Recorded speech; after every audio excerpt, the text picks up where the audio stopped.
Well, I don't think you can really blame this one on Tony. That if you're thinking about having heart attacks and things like that, I can see where you would get dizzy. That depending upon, most agoraphobics think that bad things will happen when they leave the house. And some of them, they can leave the house and go a mile. Some can't get out the front door.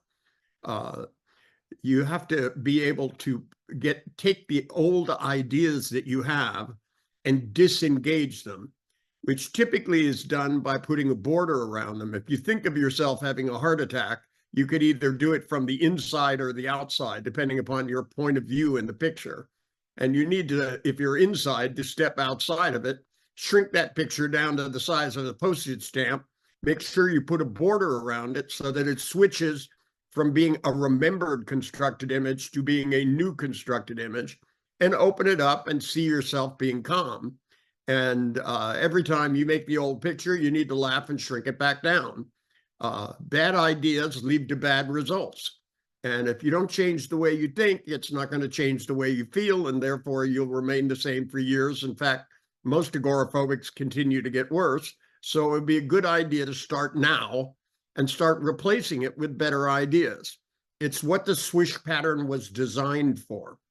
That, I used to drag agoraphobics out of their house, and, and most panic attacks of all kinds, no matter what they are, whether it's dizziness, nausea, stuff, is all about breathing. If you don't breathe out, you can't breathe in. And most people make the mistake of trying, when they start to panic, to try to breathe in after they already have.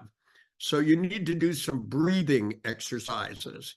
In through the nose, out through the mouth, in through the nose, out through the mouth, really deep breaths, and then start to go out of your house.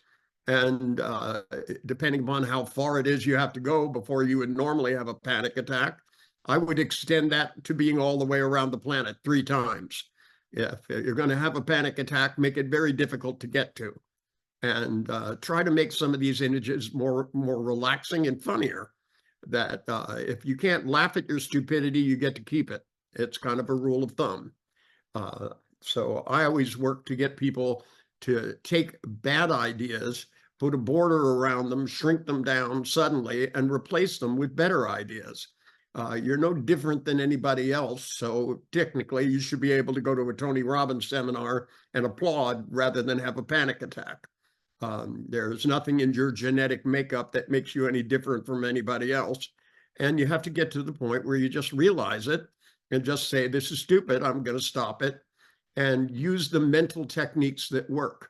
Almost every book I've written has at least one example of the swish pattern. And agoraphobia just means that you're defining it at some distance from your front door. Whether it's being in a group of people or just walking down the street. I had one guy that couldn't cross the street and go into the park. And when he'd start to have a panic attack, of course, he wouldn't breathe properly. You can't have a panic attack if you're breathing. So practice your breathing, make better pictures, and get the hell out of your house and have a little fun.